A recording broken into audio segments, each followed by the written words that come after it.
o Espírito desse Jesus dentro de si.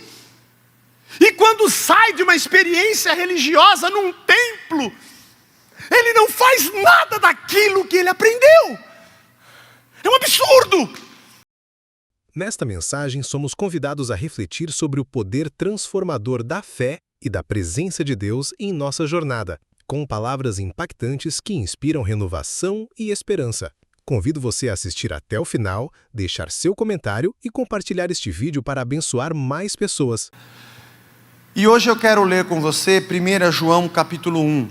Antes de nós lermos, se você vai estar na tela aí, eu quero fazer uma rápida abertura. As epístolas de João, João escreveu alguns dos livros que temos no Novo Testamento. O Evangelho de João foi escrito por João.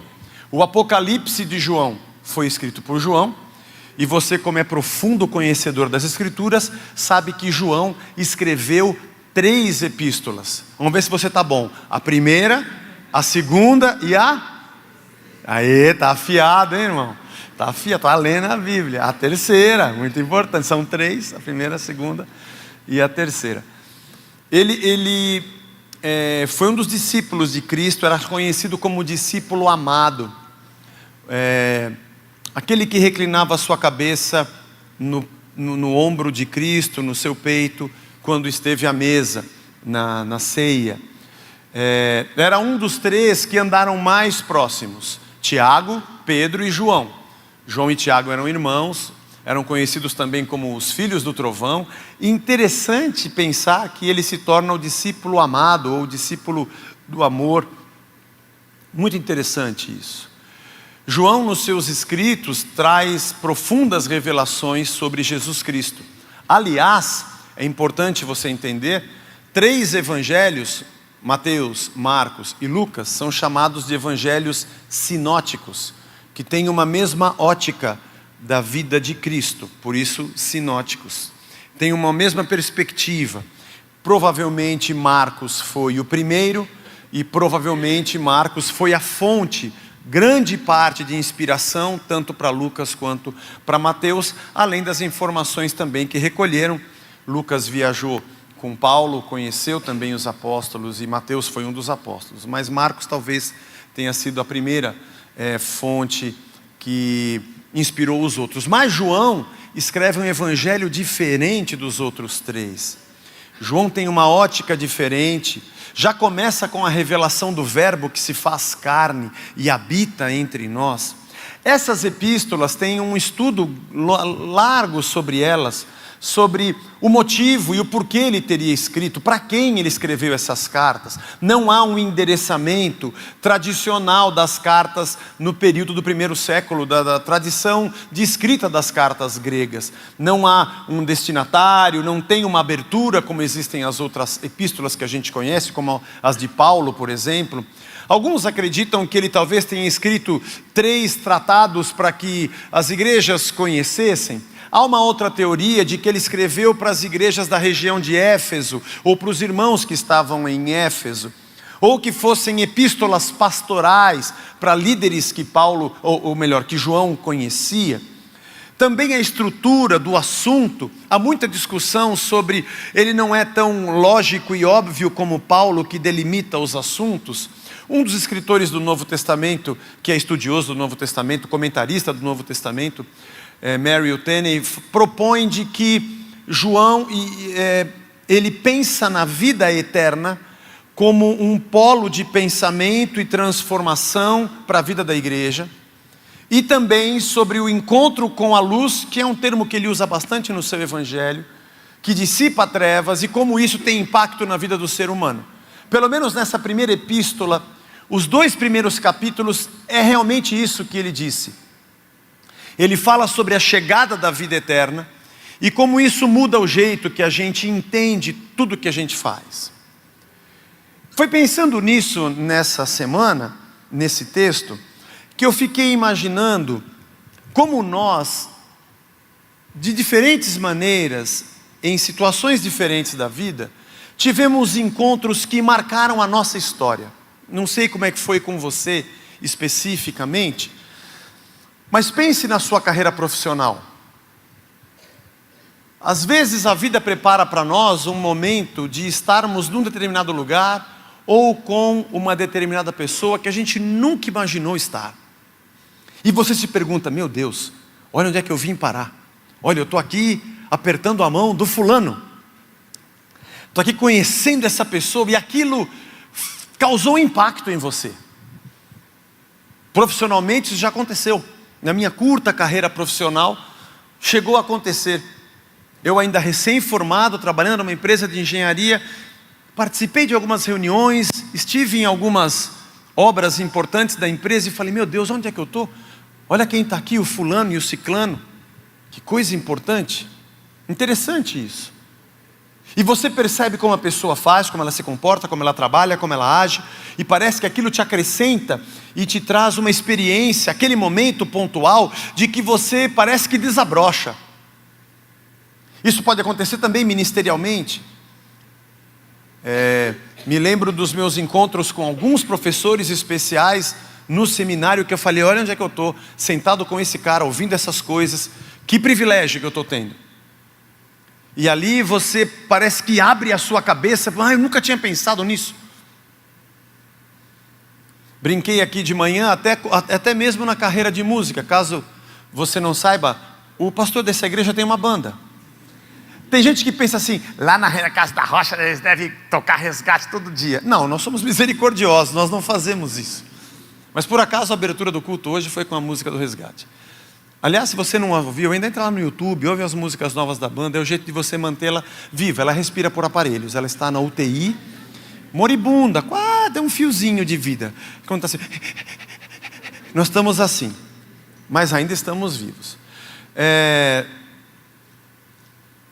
Tive a oportunidade de assistir alguns espetáculos, estar em alguns eventos, cristãos, alguns, outros, a maioria talvez não cristãos. Mas se você está em contato com alguns artistas e fala, olha como ele faz isso, olha como que ele usa tal equipamento, ou como ele se porta artisticamente. Esses encontros são coisas que parece que viram uma chave na cabeça da gente.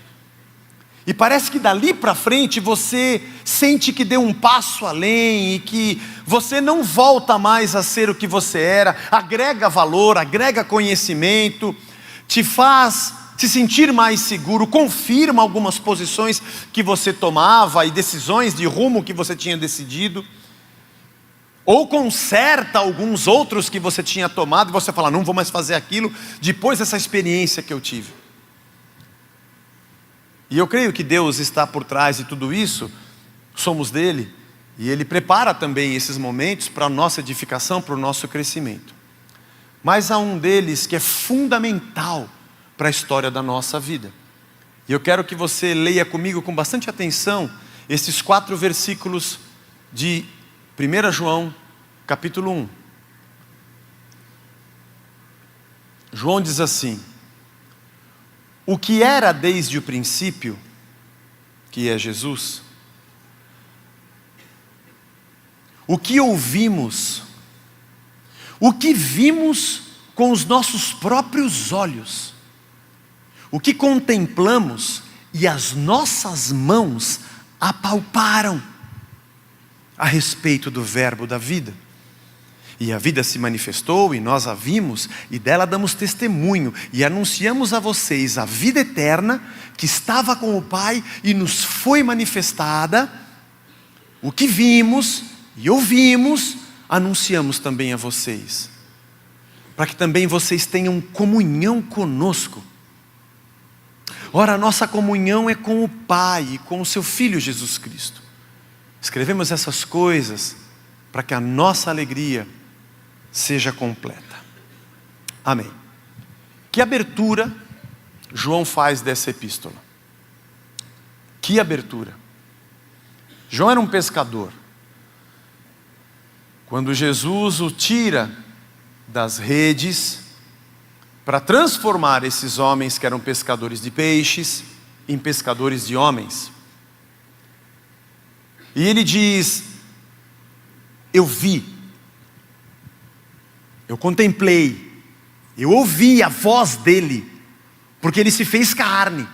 aquele que existia desde o princípio, a vida eterna, porque Deus é vida e eterna, se fez presente. Eu era um pescador, eu nunca imaginei, nem nos meus melhores sonhos, de que um dia eu estaria diante do próprio Deus. Um judeu que sabia das histórias de Moisés, que conversou com Deus, mas era uma sarça, uma planta que pegava fogo e não se consumia, isso é uma coisa. Ou de ouvir alguma coisa e uma voz, isso é uma coisa. Aliás, Moisés, certa ocasião, se colocou numa fenda de uma rocha, e Deus disse: eu vou passar, mas você não vai me ver. Aliás, é o próprio João que diz que olho algum jamais viu a Deus, porque Deus não se pode ver, Deus é Espírito. Mas nesse trecho, e também lá no primeiro capítulo do seu Evangelho, João diz: nós vimos a sua glória, como a do unigênito do Pai. O Verbo se fez carne, e a gente pôde ver, a gente pôde tocar nele, nós o apalpamos, ele tocou em nós, nós sentamos com ele na mesa, ele partiu o pão, ele ensinou, ele deu bronca na gente, ele repreendeu, ele deu chance, ele perdoou. Nós tivemos o privilégio de viver com ele. Os apóstolos de Jesus, aqueles 12 homens, tiveram o que nenhum outro homem na terra, ou líder cristão da história da humanidade tiveram. Aliás, a autoridade do controle, ou melhor, da liderança da igreja, do início da igreja, estava sobre esses homens. Tirando o Judas que se enforcou, o Tiago, que logo no começo foi morto pelos romanos, estava ali, nas mãos deles. Quando a gente estuda a história da igreja, conhecemos alguns nomes, o pessoal que faz a EMT, e você deve se matricular para agosto, nomes como Papias, gente que eram chamados de os pais da igreja, são discípulos dos discípulos, gente que andou lado a lado com os homens que andaram com Jesus, que conheceram, que ouviram as histórias, e eles também são base e fundamento, e seus escritos também são importantes para a interpretação de tudo que aconteceu no Novo Testamento. Esses caras viveram o que a gente não pode nem imaginar. E aí a gente fica pensando que esse João, que fala sobre a vida eterna, que veio e nos tocou, e nós o conhecemos como um encontro que mudou completamente a vida deles. Eu fico imaginando que João, depois de ter conhecido Cristo, ouvido, visto, tocado, abraçado, chorado junto, orado, no Getsêmani, ele esteve diante da cruz quando Jesus morreu. Aliás, ele foi o único discípulo que esteve aos pés da cruz, ao lado de Maria, e Jesus diz: mãe, eis o teu filho, filho, eis a tua mãe. Não assim, porque ele estava crucificado, ele fez assim: filho, eis a tua mãe, mãe, eis o teu filho. Ele ouviu as últimas palavras de Jesus: Pai, está consumado, nas tuas mãos entrego o meu espírito. Eu vi, eu ouvi, eu toquei. Não dá mais para ser a mesma pessoa.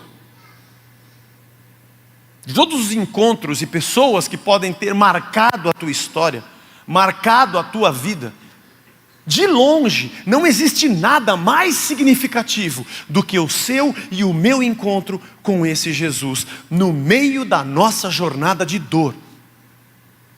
A vida veio até nós, e a vida eterna veio até nós.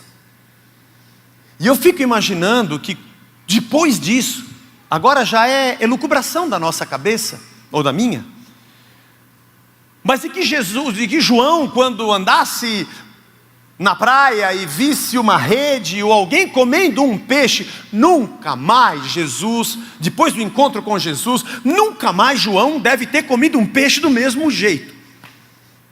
Acho que cada vez que, qual o prato de hoje? Sexta-feira é peixe. Para quem tem os PF aqui de São Paulo, né? Sexta-feira é peixe. Aqui na frente, no Wilson, no tio Zé, aqui em cima, que a gente almoça às vezes, também. Ou onde você almoça, quarta é feijoada, sábado também. Segunda é virada paulista, né? Quinta-feira é massa. O que é terça? Frango? Estrogonofe?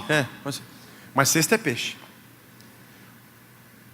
Toda sexta-feira, quando o João sentava, nunca mais ele olhou um peixe do mesmo jeito, porque a vida eterna se encontrou com ele. Ele era um pescador de peixes, agora ele é um pescador de homens. Esse capítulo 1 e o capítulo 2, parece que João fala sobre o que essa vida eterna que chega faz com a gente. Nossas relações não são mais as mesmas. Como nós encaramos a vida com Deus não é mais a mesma. Como nós encaramos a nossa vocação nesse mundo não é mais a mesma. A nossa percepção da vida, que já não é mais só isso, ela é eterna, muda todo o nosso ser e a maneira como entendemos a nossa jornada nela. Nessa outra que a gente vive, que absolutamente não é vida, porque só há uma verdadeira vida, e ela é o Filho de Deus, e com Ele nós nos encontramos. Eu acho que quando Pedro foi o último dos apóstolos a morrer, a gente não tem nas escrituras com muita precisão quantas vezes temos lá o concílio em Jerusalém, mas depois da dispersão, da perseguição, das prisões, das execuções, a gente não sabe quantas vezes o João e o Pedro se encontraram de novo, já que o Tiago já tinha morrido, e os três estavam sempre muito próximos de Cristo. Ou quantas vezes encontraram com o Mateus ou com o Judas Tadeu. Mas uma coisa eu sei, a amizade desses homens não era algo comum. Eles viram, eles ouviram, eles tocaram e foram tocados. Eles largaram as redes, eles largaram os barcos, a vida deles mudou. Aliás, os três estavam juntos quando entraram no templo, lá no capítulo 2, capítulo 3 de Atos, entrando no templo, e tinha um coxo. E eles entravam no templo várias vezes por semana, por dia, aliás, nas orações que se faziam ali. Era a tradição do judeu. E aquele cara que pedia esmolas, com certeza eles já tinham dado até uma esmola para ele, e já tinham passado ali na frente daquele cara muitas vezes, porque 40 anos aquele cara estava na porta do templo. O próprio Jesus deve ter passado muitas vezes e viu aquele cara. Interessante, não o curou. Mas naquele dia, o Jesus que tinha ido ao céu e tinha tomado a vida desses homens, mexeu com a cabeça deles. E o Pedro falou: olha galera, hoje não tem esmola, hoje não tem dinheiro, mas nós temos um negócio que nós aprendemos aqui. Nós vimos, nós ouvimos, nós tocamos e Ele nos tocou. Levanta e anda. Por que foi naquele dia e não foi em outro, Zé? Não me pergunte essas coisas difíceis, irmão.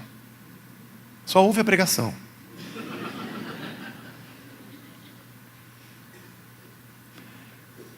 Coisas extraordinárias dentro de João aconteceu depois daquele encontro.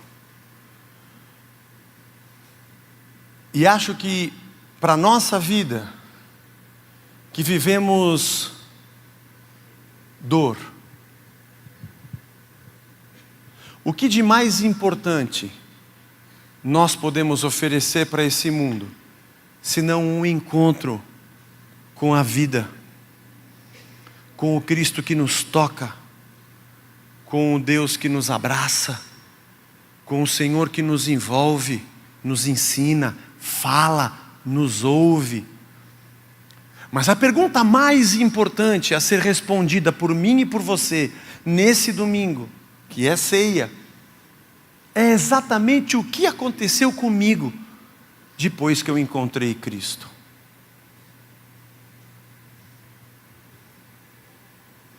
Há pessoas que, na longa caminhada da vida cristã, dizem assim: mas sabe como é que eu sou? Eu sou assim, eu sou de tal maneira, eu sempre fui assim. A pergunta é: por quê? Já que a obra do Espírito nos transforma na imagem do Filho. Por que ainda somos assim? Porque o nosso gênio ainda é assim. Porque a maneira como tratamos aos outros, a sociedade, a nossa relação com Deus não mudou. Se esse encontro com Ele é um encontro que muda tudo. E depois que eu e você, no meio dessa jornada de dor, desse mundo terrível que a gente vive, nessa vida que não é vida. Ontem, antes de vir para cá, nós tivemos um encontro das crianças aqui ontem à tarde, foi muito legal. Eu fui fazer o meu almoço tradicional de sábado, que além de ser feijoada para uns, para mim é pastel. Porque a feira fica na minha rua. E eu parei para comprar meu pastel, e tinha uma senhora do meu lado. E eu fiquei só aqui ouvindo, né? Eu quero um pastel, eu nem sei qual que eu comi, de pizza. Eu quero um pastel de pizza hoje. Aí enquanto ele fritava, a mulher falou assim, eu estou com a mão dura. Estava frio ontem, né? Uma senhorinha falando para a moça da barraca. Eu fui lavar a roupa e minha mão ficou gelada. Eu não tenho máquina de lavar. E eu falei, Cacilda, coitada dessa mulher, não tem uma máquina de lavar. O mundo vagabundo esse que a gente... O país de miséria que a gente tem hoje. Eu não falo porque está transmitindo e os irmãos vão ficar escandalizados. Mas você sabe o que eu falo quando não está transmitindo. Que país vagabundo esse que a gente mora. Que injustiça é essa? Aí eu, na minha sabedoria idiota, tentei brincar com a mulher. E falei para ela, tem que dar uma fervida na água e lavar com água quente, né? Aí ajuda um pouco. Ela falou assim, com o preço do bujão de gás, eu paguei R$90 um bujão de gás. Não dá para eu gastar gás para esquentar a água, eu lavo a roupa com a água fria mesmo. E eu falei...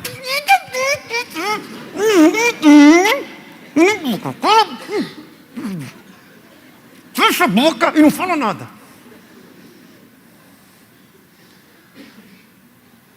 Esse é o mundo desgraçado que a gente vive. Que a pessoa tem 70 e tantos anos de idade e não consegue comprar um bujão de gás. País miserável. Sem vergonha. Esse é assunto para um outro dia. Mas no meio dessa dor, dessa vida que a gente vive, a vida eterna veio até nós para dizer, me ouçam, vejam, toquem, sintam. A vida chegou, eu sou o caminho, a verdade e a vida que é eterna, além disso daqui. E quando nós encontramos com esse Cristo, quando a gente se depara com coisas dessa vida, a gente parece que tem uma outra maturidade depois desse encontro.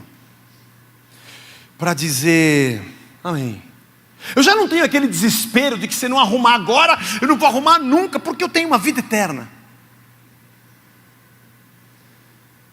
Eu já não trato mais pessoas como eu tratava, porque afinal de contas, Ele transformou a minha cabeça. A minha vida. Meu amor, meu carinho. A maneira como eu encaro a mim mesmo, minha missão. A maneira como eu reparto. Porque Ele me tocou. Porque eu vi. Eu não consigo mais ser o mesmo. Eu não consigo mais olhar o peixe do mesmo jeito. Nem o prato do mesmo jeito. Nem as redes do mesmo jeito. Eu não consigo mais olhar o dinheiro com a mesma maneira que eu olhava. Eu não consigo mais ter a mesma ganância que eu tinha. Eu não consigo mais ser o mesmo, porque eu fui arrancado desse mundo. Eu não pertenço mais a Ele. A minha vida é eterna. Minha paciência, sabe? Minha longanimidade, minha bondade, muda tudo. Porque se descortinou diante dos meus olhos a verdadeira vida. Aquele encontro mudou a minha história. É o que João parece falar para a gente aqui. A pergunta é, isso aconteceu comigo? Eu sou pastor da igreja. Um dia eu abandonei minha carreira profissional para ser pastor. Sim, vou dizer para você, meu encontro com Jesus mudou muita coisa. Mas mesmo assim, Eu enfrento problemas como você enfrenta e perco a minha paciência, fico nervoso, xingo, pergunto se Deus não está comigo, duvido de muitas coisas. A pergunta é, será que eu entendi de verdade o que aconteceu comigo quando eu encontrei a verdadeira vida? Minha serenidade, minha paciência, minha fé, minha esperança mudaram porque eu encontrei a verdadeira vida? Essa é a pergunta para cada um de nós respondermos. Um outro exemplo que eu pensei isso ontem. Imagina que você vai num dentista e ele olha assim, sua boca e fala, para um pouquinho.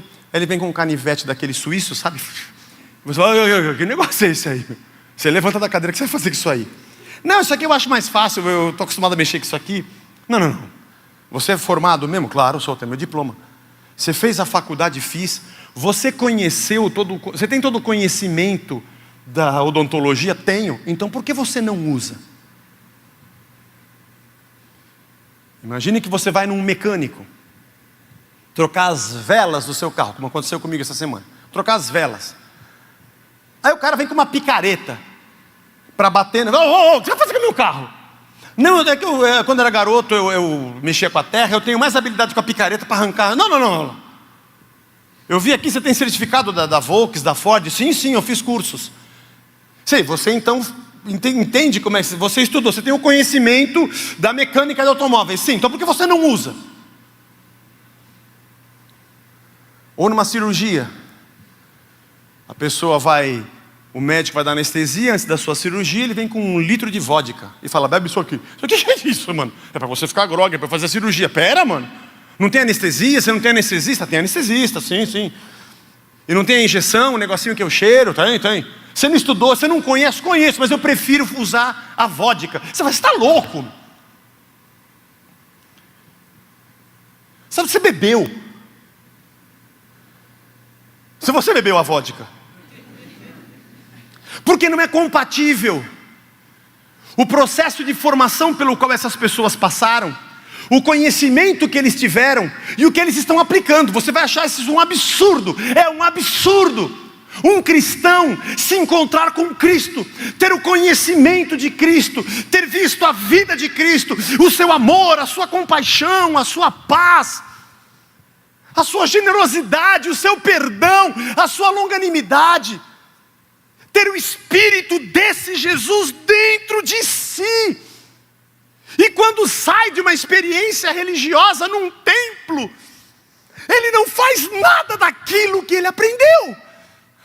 É um absurdo. Absurdo. Eu não gosto de falar muito nesse assunto, porque é muita gente enchendo o saco. Mas é um absurdo cristãos que apoiam a violência. Desculpe, irmãos. Isso aqui não é questão política. Isso aqui não é questão partidária. Isso aqui não é questão de nada. Isso aqui é questão de vida.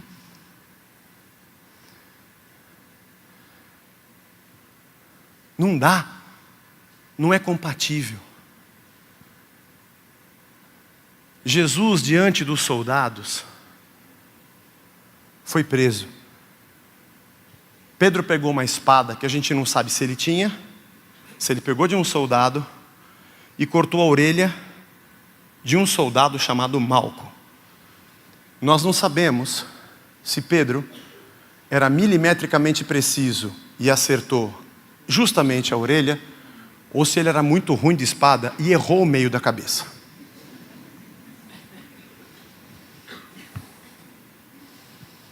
Mas Jesus disse: não, Pedro, não é por aí. Há cerca de 1 ano e pouco atrás eu fui assaltado. Não dei alarde aqui na igreja, nada. Os irmãos que souberam oraram por nós. Entraram na nossa casa com a gente dentro. E ficamos 1 hora com assaltantes lá. Depois foram reconhecidos, outras casas do bairro foram invadidas e reconhecemos. Fomos até no julgamento nesse ano e meio, quase 2.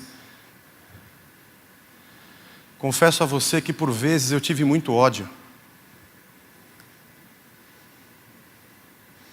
E um fantasma assombrava a minha cabeça. Você não deveria ter reagido.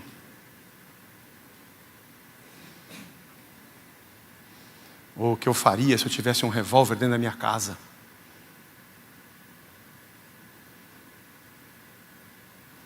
Afinal de contas, ele está dentro da minha casa. O que é terrível, irmãos. Não venha me dizer que você sabe o que é vontade de vingança.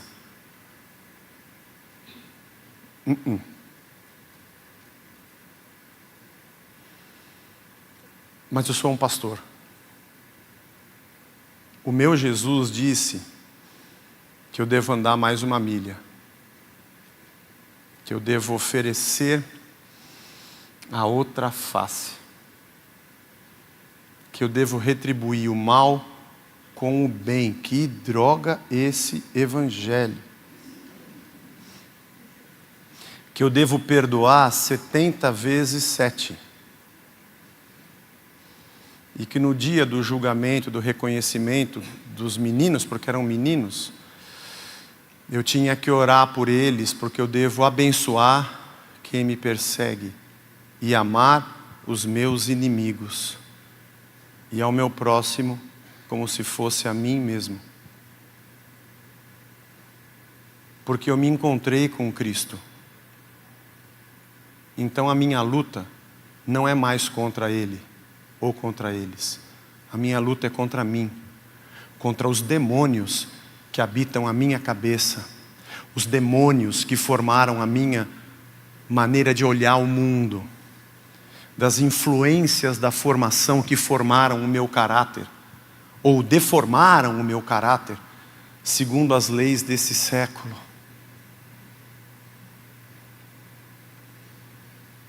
Por que Jesus abençoou quem o colocou na cruz e disse: perdoa-lhes, Pai, eles não sabem o que fazem, já que ele era Deus e podia cuspir fogo na cabeça de todo mundo?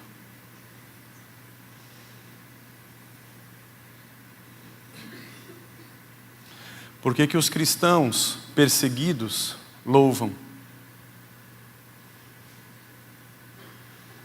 E muitos da Inquisição que eram queimados na fogueira cantavam.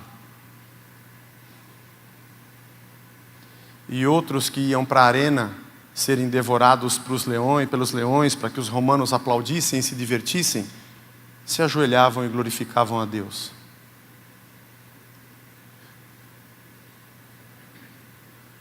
Por que nós evangélicos achamos que esse tipo de crente é um cara ridículo e idiota?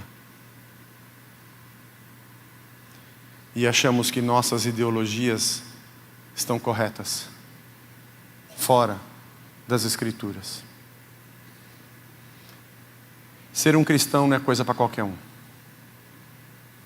A gente tem que apanhar muito. A gente tem que apanhar muito para aprender.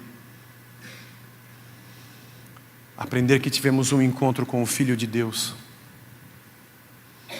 Talvez seja por isso que nossas relações em casa são tão perturbadas. Talvez seja por isso que nós somos tão rigorosamente ruins para cobrar coisas dentro da nossa casa, do nosso marido, da nossa mulher, dos nossos filhos, dos nossos pais. Talvez por isso a gente trate tão mal um irmão que simplesmente sentou no lugar que eu queria sentar na igreja ou colocou o carro na vaga na minha frente. Porque talvez o encontro que nós tivemos com Jesus não nos marcou tanto assim. Ou não tivemos um encontro verdadeiro. Alguém nos apresentou no coquetel, a gente apertou a mão, Deus abençoe Jesus. Conhece Jesus? Sim, eu conheci Ele. Por que não é compatível? Esse mundo vive uma jornada de dor, e nós também. Nossa comunhão com a misericórdia de Cristo nos traz paz. Aliás, a nossa esperança no meio da dor é outra. Nossa paz no meio da dor é outra. Nossa fé no meio da dor é outra. A certeza de que Ele cuida de nós está firmada em nós. Nós nos encontramos com a vida eterna.